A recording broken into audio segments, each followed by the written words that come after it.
Our one Kwahu Tafo Community, and then Penny says, and then a young baby now. And then upon him, so if I can say, Nabaswa, the Sympathy of Fair Abbasum, you have to home about someone, you the far by no more. Macau, more 1983 year. The school said, Kwahu Tafo and say, Yemi said, so most school I say, you know. Homa assembly members ni unit committee asoti then she asoti no ya anya anto ho e ko na nakonti a wadaroma odi na si e kiri se on hwa e kiri owo akwani asa nyina mu ko bona mani na ene ko ba e se yini anu mu niam a mo de brɛ no e si ye dad na de kire na nanom na assembly members ye na ya de ma o mine so na be ya e betimi aboya mo ba fi sa ya re yo to si ni yo ko na wa na so na yete asiase abafo bi so wa be ye ti na na so de kire a o person ko de be mai ye tell say so na ye mi anu so aye e be se be kan ni na abu na adawo ma wa ba bi die na ye de ase da PSC ama mi anu mo ni ankra Omotinho abaye adoye so nkusi ama omai tinana yeba ya na ya nantisi ya damashi na jame osemba na osemba semba ya mbadi ya kwa mbadi ya kwa the friend is a very cancer nina ndio president offer me ko ra ni grace ko asama na ni ko treasure and I could so ehema. You mother one man. One man got that. Come here, your friend, I'm say Martin. You need to pull the second.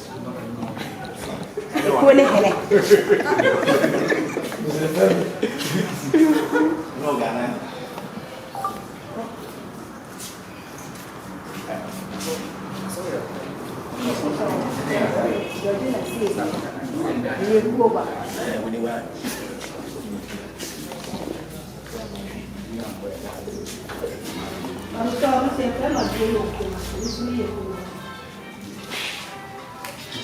Class of 53 no year. Yenya ye post school how you be school 1983 form 4.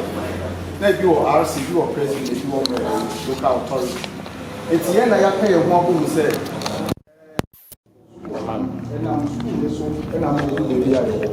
na yo na ye hu say empre bebre no manfo form association a ye omo secondary school associations no na omo form St Peter's ne Kwahu school ne de keka ho na ye no hu say school we no ye basic eno ne ye foundation enti ye be ka ye ho abom na ya hwe ye botaye di kan ne say ye be boa ye ho de to so mienu say ye be hwe school no so ye die de to so miensa ne say ye teacher for mo kire yade a omo da so te ase no ye omo so no ye be hwe omo ebra sene fatamu enti na ma ye form sa association enti no ya boa school no so wo kwan bebre so ya ye whiteboard amomo markers ni ade a omo de trama if any exercise books ni o ma bebre na ye de amomo enti no na ye hwe say yare ya ababeto ho a ama ewiase nyina edi abobo no ye hu say ensa hohoro no ye ne jumadie ba ko bi amefo say ebetimi de akon ati ayare no said ye hwe no ntina ekrom hanso na ye maame no wo ye wo fa no ye papa ne enuanom ne ade nyina wo ntino ye hu ye mpanifo ne say sabasa ade a yenkeka ye homom ne yenkeka ensase na bibi kakra bi a ye benya no ye nhede ni ahoden mum na bibi kakra bi a ye benya no ye de ba besi na ne mpanifo ne assembly members ne committee fo esu a mo de asisi vantage points amaye said ye obi etwa mo obetimi ahohoro ne nsa na obi wo hokora mpo no onim se so hohoro ne nsa na so obetimi anante a onko ofie no e bia won hohoro ne nsa na wakoso bibi mu na di bibi abre no eti se esisisi babi sa onam kra na ohu se ebisi ho a obetimi aka se ense me hohoro me nsa na wa hohoro ne nsa enu nti na mayen de sa nyoman e baaye ye wo bowls na ye de hohoro ye nsa no eye du baako ena ye wo stands de de sisi so eno so eka ho ena ye wo bowls a ye be hohoro ye nsa no egum eno so wo ho ena de bowls na hohoro ye nsa gum ni sisi so no so wo ho ye wo tissues de hohoro nsa wi a o de be popa wonsa ena ye wo parazone se de be gu nsuo nim ne ye wo semna ahodo a ye de be toto ho ahohoro ye nsa enti na nia yetumi eye ya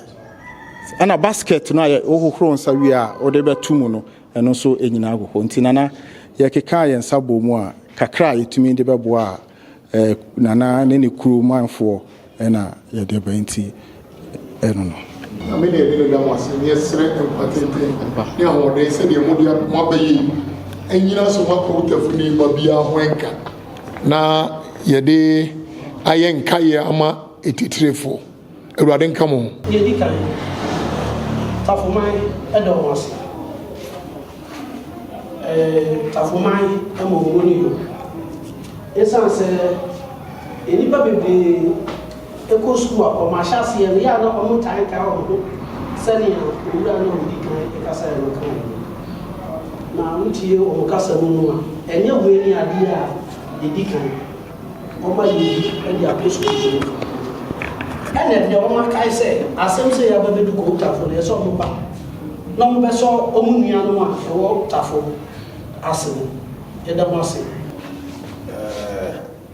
sentrone a chere ne ma bebre you want Tafo ma you want control you go kroma you go so mind you make am e da asem e ma amba ba jo komie therefore kasa se ennemia madehye setie etimi aka ho abom setie omokoso di dwuma de boa oman ziampa ne ameka se onyankopon nhyiram ziampa ebedi ade me de me se setie obi bia o Kwahu Tafo ho adwempa setie a opese Tafo bedi yie no setie onyame nhyiram na ne yom de o musa be so mu nyina ne enye nhyiram o setie awurade nhyiram abusuafo nyina setie ye nyina ye ni mo ha abeto o my Ghana so ampa ene wiase nyina setie yare no obi a setie enunti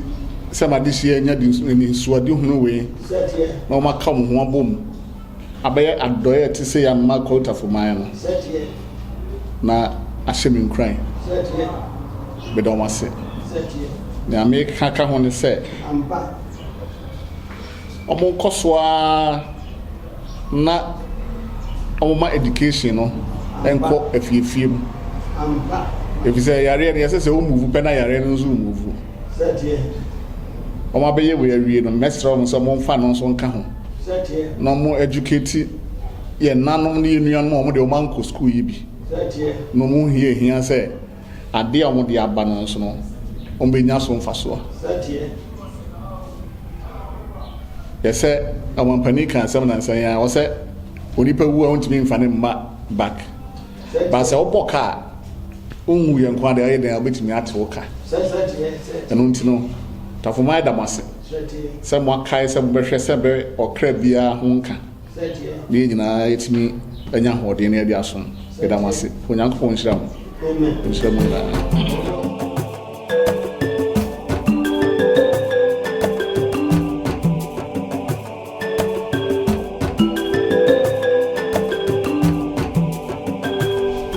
je achedi free 1983 year group class of 83 and the ma Kwahu Tafo man wo onyame eja onyame oba ene onyame onkonkon di no amen.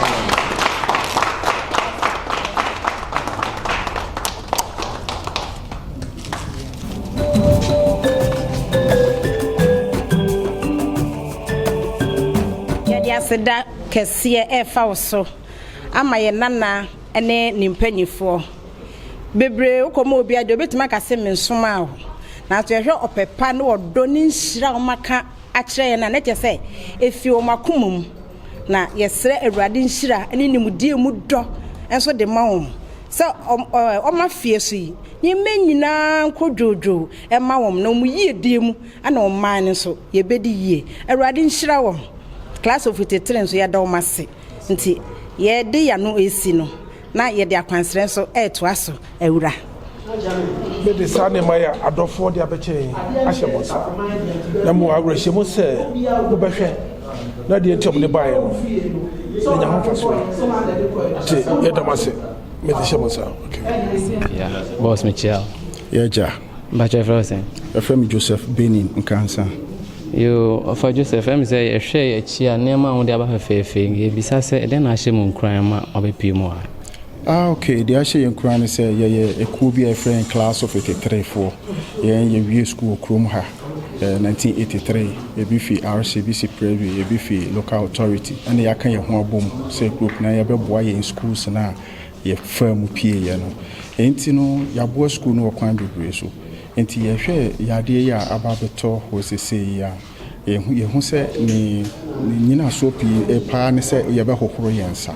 enti no na ye hwe a ye krom ha ye fi ye maame no mo ha ye wofa no mo ha ye nuanom ne ye busuafo mu nyina wo ha enti no na ye se ye timi keka yensa se enti ye hu ye patrons no e ka ye hu bom se